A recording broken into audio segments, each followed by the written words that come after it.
Dan mereka pun berlayar ke Gerasa di seberang danau Galilea.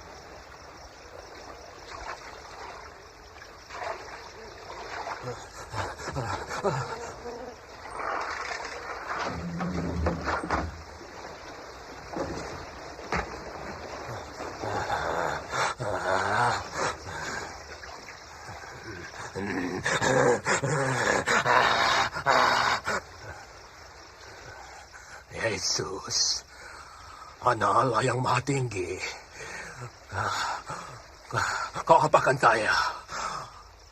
Saya mohon, jangan siksa saya. Siapa namamu?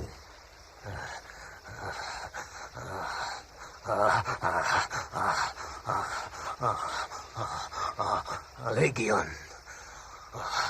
Tuhan, kami mohon, jangan usir kami ke jurang maut. Biarkan kami masuk ke dalam babi-babi itu.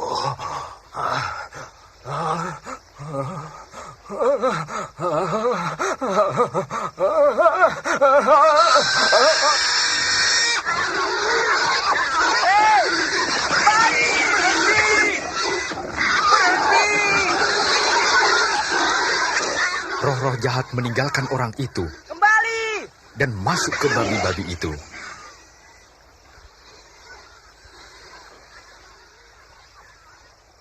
Pergi dari sini!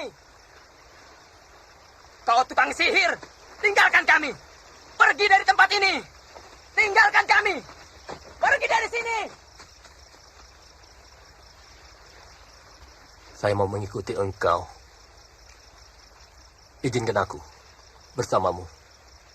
Pulanglah dan ceritakan semua ini. Kasih dari surga memenuhi tempat ini. Kasih dari Bapa. Salam, selamat siang saudaraku yang terkasih dalam Kristus. Salam berjumpa lagi umat Kristiani yang terkasih di dalam Kristus. Di belakang saya adalah Sungai Serayu, sangat indah, dan ini mengingatkan kisah Yesus pada waktu melawat umatnya ketika di Gerasa. Dan di situ kita tahu seperti video tadi bahwa ada orang gila yang disembuhkan oleh Yesus karena dirasuki oleh setan-setan, bahkan mengatakan legion, artinya banyak setan. Nah, saudaraku yang terkasih, di dalam Lukas pasal 8 ayat 27 sampai 28, demikianlah firman Tuhan. Setelah Yesus naik ke darat, datanglah seorang laki-laki dari kota itu menemui dia. Orang itu dirasuki oleh setan-setan, dan sudah lama ia tidak berpakaian dan tidak tinggal dalam rumah, tetapi dalam pekuburan.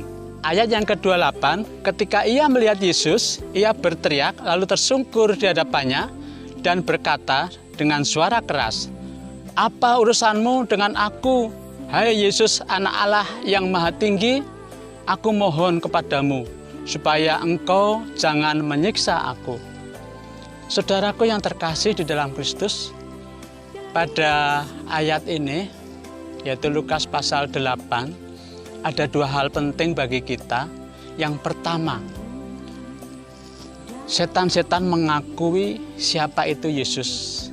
Mengaku Yesus itu adalah Anak Allah yang Maha Tinggi. Setan-setan itu mengetahui persis siapa sebenarnya Yesus. Apalagi kita sebagai anak-anak Allah pasti mengenal siapa itu Yesus. Yang kedua, mungkin pemelihara babi itu secara materi dirugikan. Kita bisa berhitung secara matematika. Semurah-murahnya daging babi 40.000. Kalau babi satu katakanlah kita bikin rata-rata 100 kilo. Itu harganya 40.000 kali 10 udah 400.000. Kalau 100 berarti udah 4 juta. Apalagi itu babi bisa mencapai 2.000, saudaraku. Secara materi itu merugikan. Dan tadi di video tadi semua babi masuk ke danau dan mati. Artinya harga seorang manusia itu sangat berarti. Kalau dihitung secara materi, sekilas memang rugi banyak. Tetapi harga manusia tidak bisa dihargai secara materi. Bahkan orang gila yang dianggap sebagai sampah masyarakat, dia tidak bisa berkomunitas dengan masyarakat karena dia sebagai sampah masyarakat, maka dia hidup di pekuburan. Saudaraku yang terkasih, artinya Yesus melihat, Allah melihat betapa berharganya manusia.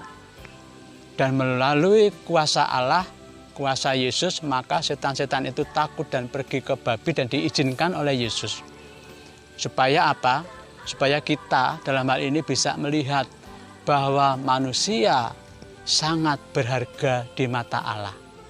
Mengapa demikian? Karena tubuh kita itu adalah milik Allah. Bahkan hati kita dan roh kita itu milik Allah. Tubuh kita itu adalah bait Allah. Bagaimana untuk menjaga hal ini, saudaraku? Ada 3 hal perkara yang bisa untuk menjaga kita. Yang pertama, kita tidak bisa lepas daripada doa kita. Setiap hari, setiap saat kita berdoa. Berapa kalikah kita berdoa untuk Tuhan? Berapa kalikah kita sehari untuk berkomunikasi dengan Tuhan? Doa adalah napas kita. Yang kedua, firman Allah. Setiap hari kita selalu bergumul dengan firman Tuhan, selalu menggali dengan firman Tuhan. Menggali firman Tuhan supaya kita semakin kuat, semakin keimannya kuat di dalam Kristus. Yang ketiga, saudaraku, yaitu kasih. Seperti Allah mengasihi umat tanpa pilih-pilih. Tetapi kita kadangkala sering mengasihi orang, mengasihi seseorang, masih pilih-pilih. Mengasihi orang yang menguntungkan kita. Supaya kita mendapatkan sesuatu bagi orang yang kita kasihi. Nah, Allah tidak pernah membedakan. Dan kita juga diajar untuk mengasihi setiap orang. Di kehidupan real kita kadangkala melihat orang atau teman-teman kita, saudara kita yang mungkin sakit, bahkan ada yang sampai kena guna-guna. 3 hal inilah, saudaraku, yang bisa menghancurkan kuasa gelap. Dan kuasa gelap sebenarnya sudah dipatahkan oleh kebangkitan Kristus. Nah, saudaraku yang terkasih di dalam Kristus, kiranya firman Tuhan ini, melalui 3 pemahaman ini, kita semakin dikuatkan, semakin mantap kehidupan iman kita di dalam Kristus. Tuhan Yesus memberkati.